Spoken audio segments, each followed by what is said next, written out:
आपण आपल्या आयुष्यामध्ये कोणत्या ना कोणत्या स्वरूपामध्ये अन्नदान केलेच पाहिजे। ही अट किती कठोर आहे याची एक कथा आहे। ज्यावेळी महाभारताच्या युद्धामध्ये कर्णाचा मृत्यू झाला व त्याच्या आयुष्यभरातील पुण्यकृत्यामुळे तो स्वर्गवासाला पात्र ठरला, परंतु स्वर्गाच्या द्वारापाशी त्याला अडवले।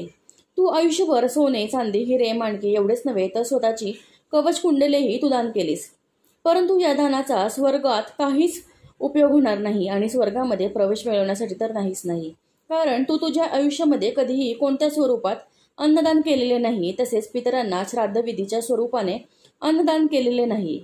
त्यामुळे तुला स्वर्गात प्रवेश मिळणार नाही। त्यावर कर्णाने यमराजांना सांगितले की मला याची माहिती नव्हती, त्यामुळे माझ्याकडून हा प्रमाद नकळत झाला आहे, कृपया मला यावर उपाय सांगा। तेव्हा यमराजांनी आणि चित्रगुप्ताने कर्णाला पुन्हा 15 दिवस पृथ्वीवर पाठवले आणि या काळात कर्णाने अन्नदान केले, तसेच आपल्या पूर्वजांचे स्मृत्यर्थ श्राद्धविधी केली। त्यानंतर कर्णाला स्वर्गात प्रवेश मिळाला।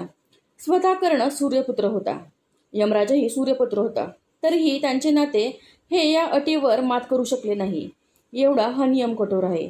कर्ण ज्या काळात म्हणजे 15 पुन्हा पृथ्वीवर आला होता तो काळ म्हणजे पितृपक्ष म्हणून ओळखला जाऊ लागला।